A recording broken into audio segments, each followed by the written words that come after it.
Mi nombre es Eduardo Terranova, provengo del mundo de las neurociencias y de la medicina veterinaria,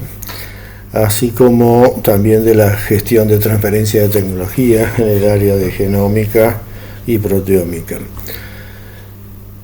Nos hemos dedicado durante más de 3 décadas a la extensión universitaria en gestión de transferencia de tecnología.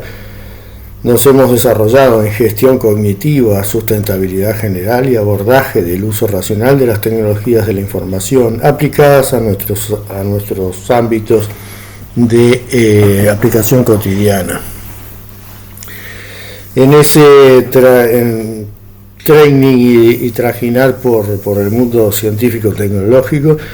hemos desarrollado lo que definimos como sinergismo inductivo y proactivo racional. ¿Qué definimos como inductivismo, proactivo y sinergismo racional? Dado que desde nuestros orígenes nosotros incursionamos en el submundo de la neurona y todo lo que concierne a su funcionamiento, sus vínculos funcionales, anatómicos y los efectos con su ambiente y su entorno directo e indirecto, así como con las tecnologías que necesitamos para poder hacer evidente su microcosmos y su microuniverso, nosotros nos vimos forzados a introducirnos en distintos universos tecnológicos y solicitar ayuda en distintos campos de las tecnologías, pese a que entre ellos no había comunicaciones fluidas o directamente no había comunicaciones. Entonces fuimos generando una suerte de camino o de hoja de ruta en forma sui generis para poder establecer métodos de búsqueda y a medida que encontrábamos mojones o pilares referenciales que nos permitieran avanzar, aplicábamos el método científico para validarlos y seguir adelante. De esa manera fuimos haciendo en forma inductiva y no deductiva algorítmica, sino que íbamos haciendo a partir de un pensamiento, de una idea o una hipótesis determinada, íbamos generando un proyecto y en la medida en que a la vera del camino encontrábamos señales de que estábamos andando por el buen camino, de alguna forma insistimos en dar vueltas hacia atrás y rever y validar esas preseas halladas en ese andar, de manera de generar entonces bases de sustentación para poder seguir adelante en la generación de nuevo conocimiento. Y así lo hemos hecho a lo largo de las décadas. Del mismo modo y con la misma filosofía, los grupos que se iban juntando con nosotros y que se iban ensamblando a modo de espina de pescado para poder aportar sus propios conocimientos y sus propias experiencias, fueron generando unas sinergias que dirigidas con un hilo conductor a priori, con un objetivo determinado, nos permitían dar cierta estructura y forma a esas sinergias, y por eso lo llamamos sinergismo racional. En cuanto a nuestra experiencia, nosotros comenzamos haciendo investigación clínica en neurología animal y comparada, donde nos dedicamos a la investigación allá por las finales de la década del 80, la investigación en neurología clínica y encefalopatías de tipo virales y priónicas en especies domésticas y en algunas especies salvajes, lo que nos condujo a la necesidad de entender el funcionamiento íntimo de la posible combinación funcional entre las motoneuronas y los astrocitos protoplasmáticos que sospechábamos tenían algún papel en el desarrollo y la evolución de determinadas sintomatologías y cuadros sindromáticos los cuales estábamos estudiando. En función de los hallazgos clínicos y los ensayos terapéuticos empíricos, nosotros íbamos elaborando nuevas hipótesis y solicitando colaboraciones a las distintas áreas de conocimiento de las ciencias básicas o de disciplinas tecnológicas que tenían por su métier posibilidades de aportarnos determinados conocimientos específicos que nosotros podíamos usar y ensamblar para nuestro propio proceso de desarrollo de conocimiento. De ahí que al estudiar hacer los estudios fisiopatológicos de las neurovirosis, hicimos una cronología histopatológica de la propagación viral intratisular,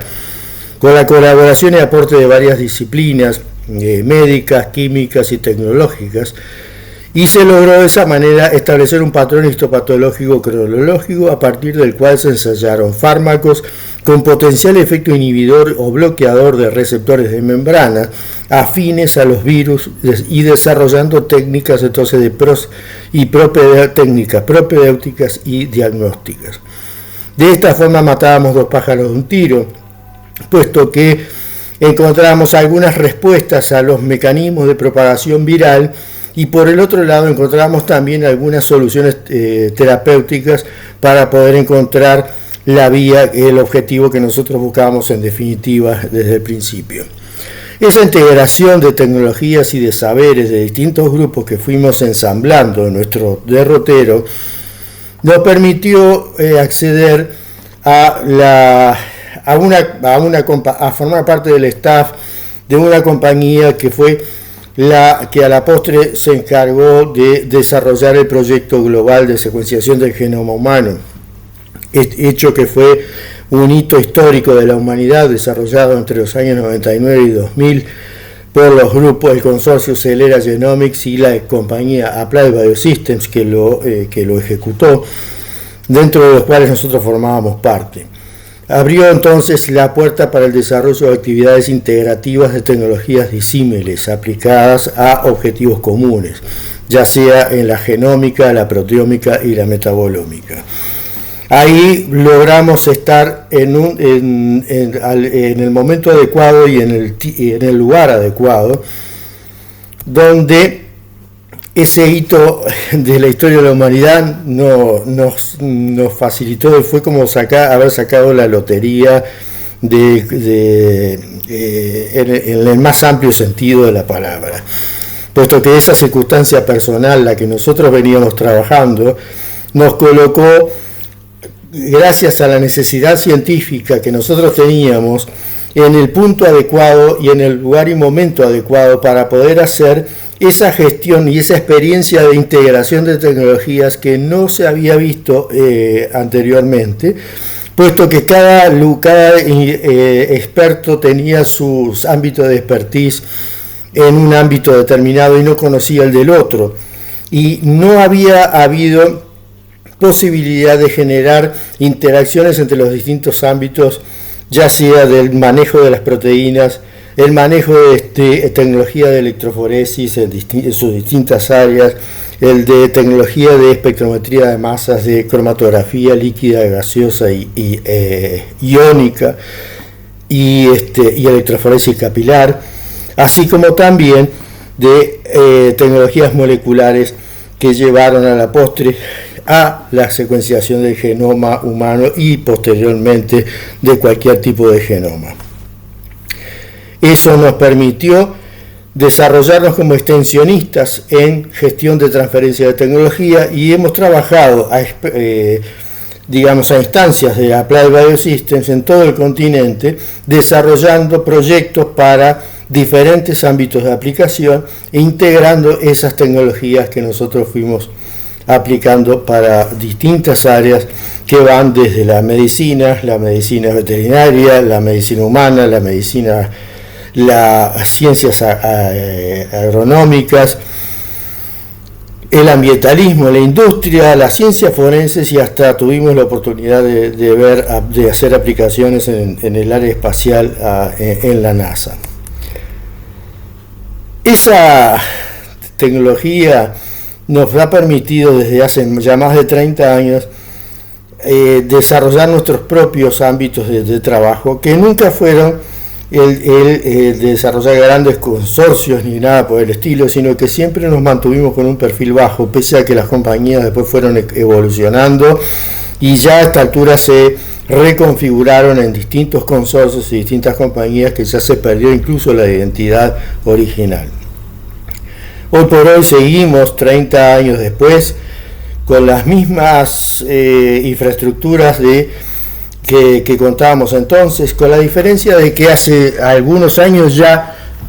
nosotros dimos en llamar ese grupo, hicimos un grupo que se desarrolló a lo largo del continente para poder darnos soporte mutuo, ya que estábamos cada uno de nosotros con un cierto grado de aislamiento debido a los sui generis de nuestra actividad. Y entonces ese subgrupo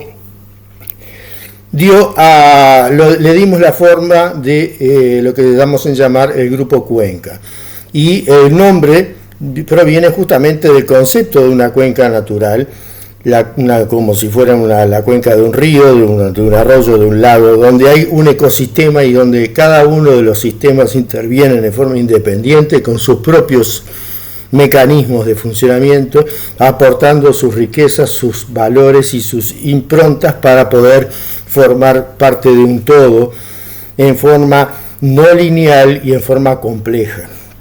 Nosotros en ese lugar, desde ese lugar mantuvimos nuestro perfil bajo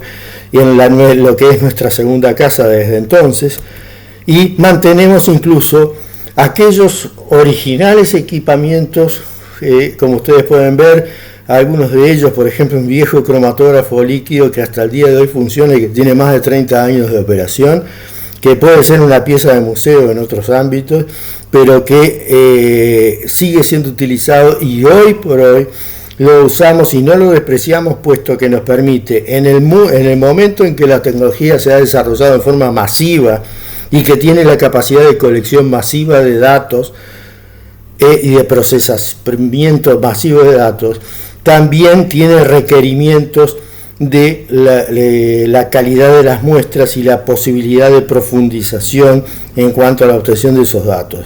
Que cuando uno requiere hilar fino en la información de determinado tipo de muestra, que la tiene que personalizar o que trabajar en forma individual, ahí se complica y entonces las nuevas tecnologías dejan de lado a algunas necesidades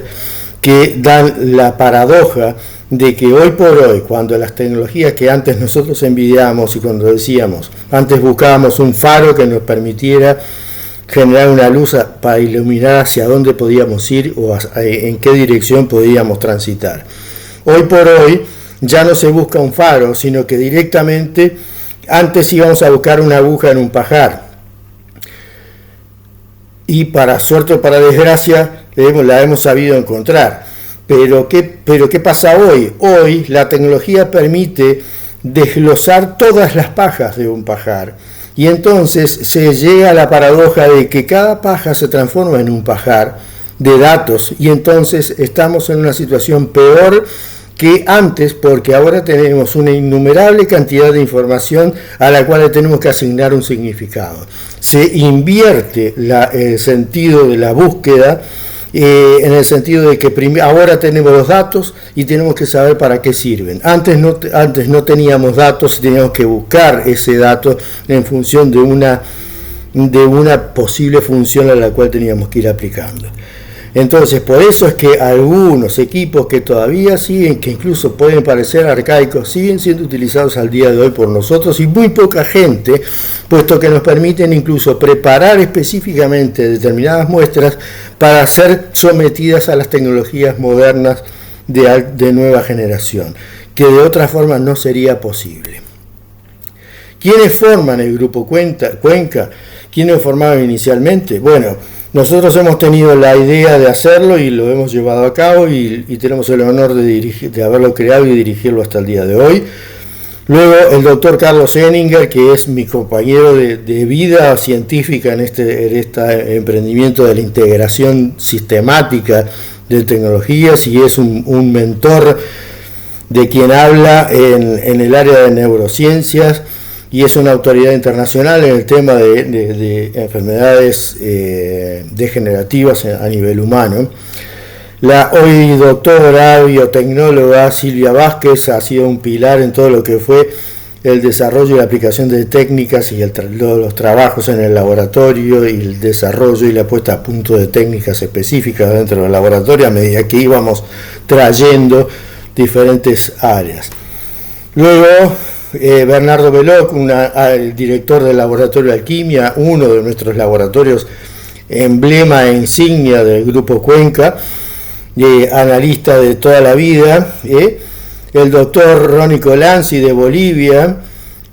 también con quien hemos sabido hacer hojas de ruta para poder generar nuevas áreas de aplicación muy sugestivas, muy sui generis en un país como Bolivia, que es muy rico en oportunidades, dadas las diferentes áreas de aplicación que se pueden generar en función de la minería, en función de las riquezas naturales que tiene y de la necesidad de desarrollo que sigue teniendo constantemente. Por último, nuestra querida amiga, la doctora Cintia Pagano, con quien hemos trabajado desde el principio. Ella es una autoridad mundial y pionera realmente en el área de ciencias forenses, desarrolló todo lo que es el área de genética forense en el Uruguay, en España y en todo el continente. Con estas bases iniciamos lo que fue el Grupo Cuenca, iniciamos desde entonces el concepto de sinergia tecnológica,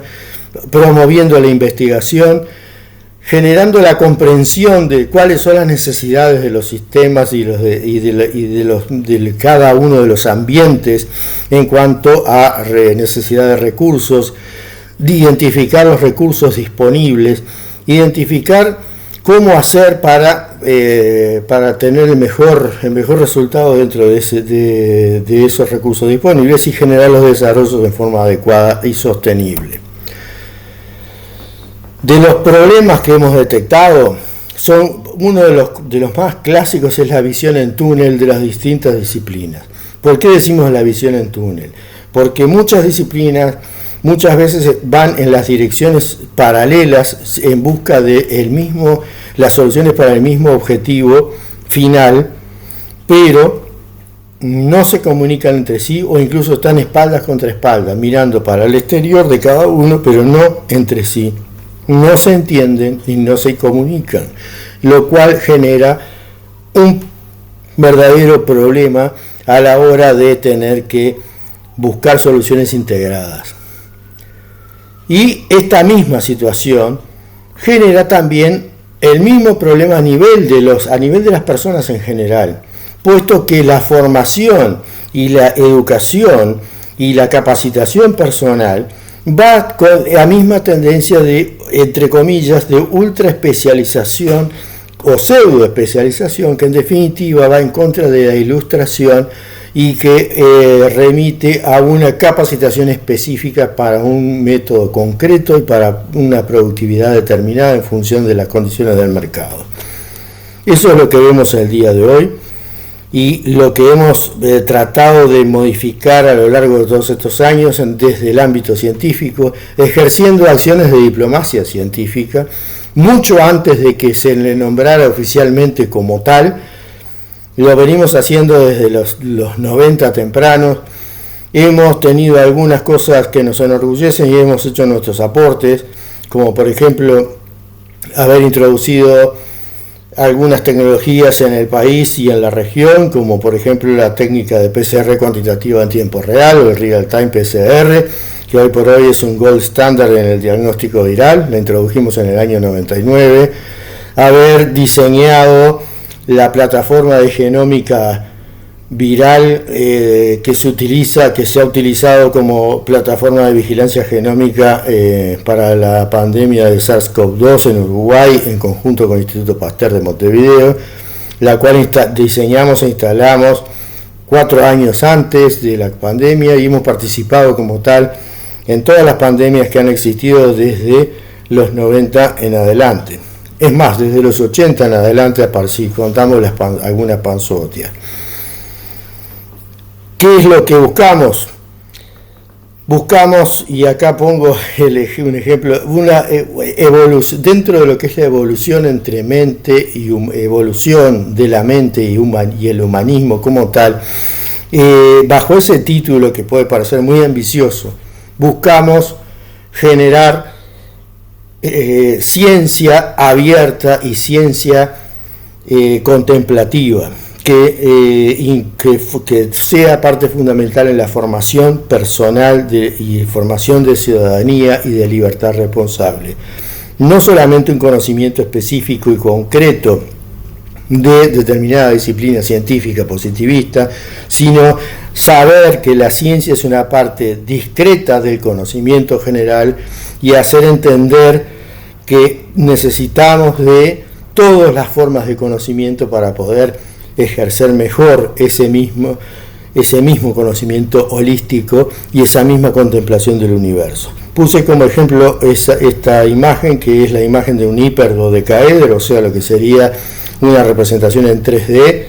de un dodecaedro visto como sería en la cuarta dimensión, tarea que le encomendé a la inteligencia artificial para que lo graficara. Ya acercándonos un poco, para resumir un poco, nosotros para avanzar necesitamos 3 puntos de referencia que los llamamos los puntos los referentes, que son lo que nos basamos, que pueden ser pretéritos o pueden ser simultáneos a nuestra actividad, que son los que nos dan el sustento teórico para generar una idea y ser inductivos en nuestro avanzar.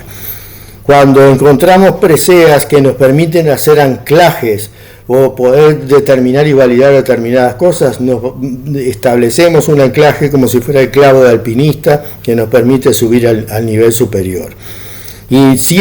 pivotando entre uno y otro, entre el referente y el punto de anclaje, vamos tendiendo a ir hacia adelante. De esta misma forma, a nivel personal y a nivel institucional, es que nosotros intentamos transmitir lo que es la integración racional de sinergias para poder transitar entre las intersecciones de distintos conjuntos que de otra manera estarían separados y diferenciados. En este caso es un ejemplo concreto de nuestra actividad donde hablamos de la funcionalidad. Queremos buscar la funcionalidad de una determinada molécula, para lo cual necesitamos tener una referencia, un referente que es la estructura molecular, es un dato teórico, luego un anclaje que es la química, cómo actúa frente a esa estructura químicamente esa molécula, pero luego tenemos que ver cómo hacemos para interactuar químicamente o qué tecnología podemos encontrar para lograr un entendimiento de la estructura y la actuación de esa química para lograr la funcionalidad. En función de eso, una vez que lo logramos, tenemos que buscar la tecnología adecuada, lo cual nos va a hacer de anclaje y de clavo de alpinista para poder acceder, mientras que del conocimiento teórico vamos a sacar los referentes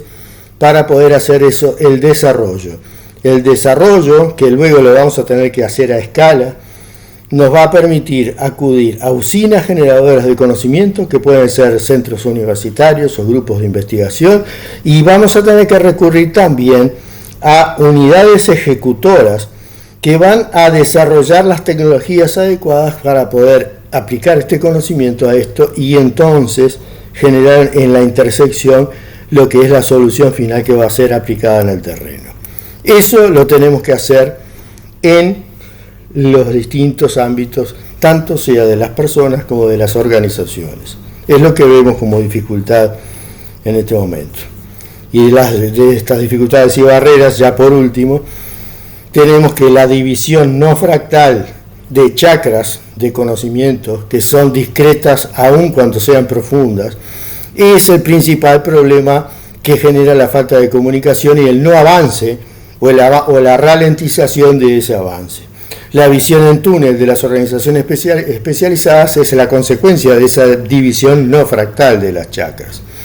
Y el resultado de todo esto es que se genera una dependencia excesiva de las fuentes de capital de inversión que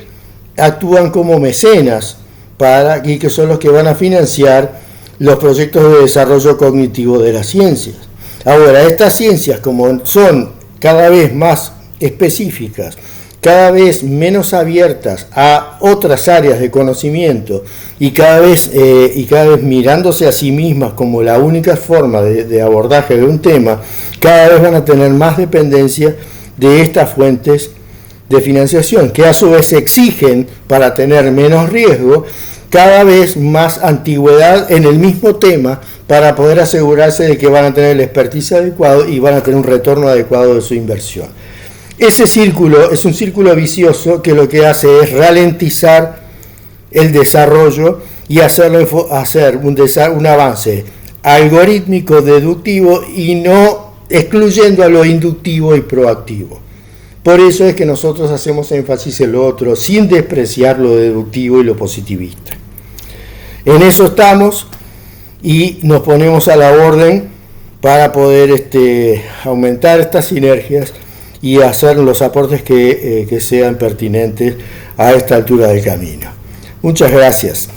y estamos a la orden.